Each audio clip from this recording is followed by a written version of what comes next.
اس دور میں کنیز ہوا کرتی تھی. کبھی کبھی آپ لوگ یہ سنتے ہیں کنیز، غلام.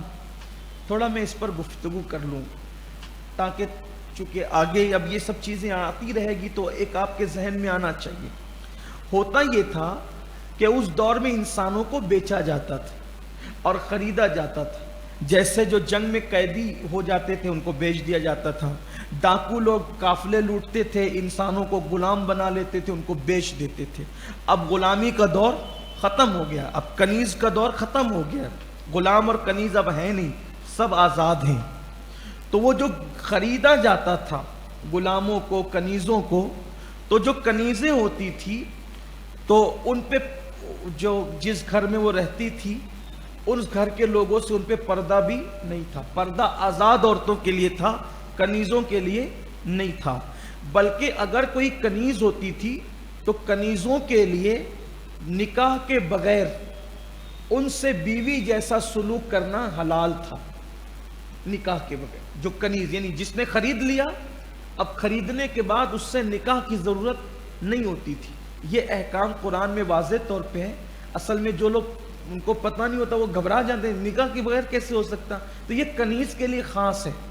اچھا یہ بھی ہے کہ اگر وہ جو کنیز ہے، اب ایسا نہیں کہ کنیز ایک گھر کے اندر ہے تو سارے گھر کے مرد اس کے ساتھ معاذ اللہ مردوں جیسا سلوک، ایسا نہیں. کوئی ایک ہی اسی کے لیے وہ خاص ہوگی، ٹھیک ہے. اور جو اس سے بچہ پیدا ہوگا وہ حلالی ہو،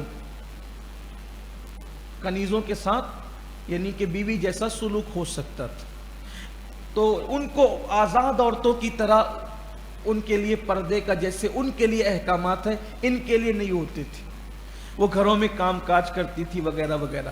پھر ان کو بیچا بھی جاتا تھا. پھر ایسا بھی ہوتا تھا کہ کنیز کا نکاح غلام کے ساتھ کر دیا جاتا تھا. پھر اس سے جو بچہ پیدا ہوتا تھا اس کو خانہ زاد غلام کہتے تھے.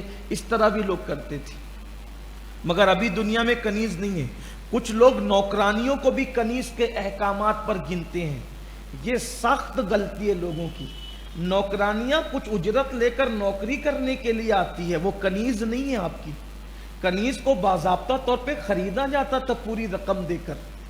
تو اس طریقے سے معاذ اللہ نوکرانیوں کے ساتھ کنیزوں جیسا سلوک نہیں ہو سکتا. اس غلط فہمی کو دور کرنا چاہیے. کچھ لوگ سعودی ریٹرن ہو کر کے آتے ہیں تو ان کو دماغ کچھ زیادہ ہو جاتا ہے، وہ زیادہ دماغ لڑاتے ہیں.